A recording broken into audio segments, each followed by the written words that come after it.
புதுச்சேரி மாநிலம் காரைக்காலை அடுத்த திருநள்ளாறில் அமைந்துள்ள உலக பிரசித்தி பெற்ற ஸ்ரீ தர்பாரணேஸ்வரர் தேவஸ்தானம் ஸ்ரீ சனீஸ்வர பகவான் ஆலயத்தில் தமிழ் வருட பிறப்பை முன்னிட்டு பஞ்சாங்கம் வாசிப்பது வழக்கம். இதனை வருடா வருடம் முறையாக செய்து வந்த நிலையில் இந்த வருடம் நேற்று முன்தினம் இரவு புதிதாக ஒரு நபரை தேர்ந்தெடுத்து பஞ்சாங்கம் வாசிக்க வைத்துள்ளனர். இதனை கண்ட திருநள்ளாறு ஆலயத்திற்கு சொந்தமான 5 கிராம மக்கள் எதிர்ப்பு தெரிவித்துள்ளனர். இந்த ஆலயமானது திருநள்ளாறு மற்றும் அதனை சுற்றியுள்ள 5 கிராமங்களுக்கும் புதுச்சேரி அரசுக்கும் சொந்தமானதாகும். சமீப காலமாக தர்மபுர ஆதீனத்தில் இருந்து ஸ்ரீ தர்பாரணேஸ்வரர் ஆலயத்தை கைப்பற்றும் நோக்கத்தோடு செயல்படுவதாக கிராம மக்கள் குற்றம் சாட்டி வருகின்றனர்.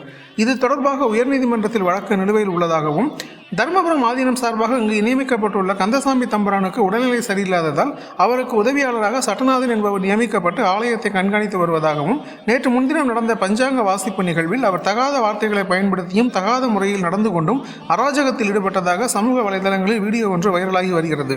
இச்சம்பவம் திருநள்ளாறு ஆலயத்திற்கு வந்து செல்லும் பக்தர்களுக்கும் பெரும் அச்சத்தை ஏற்படுத்தி உள்ளது.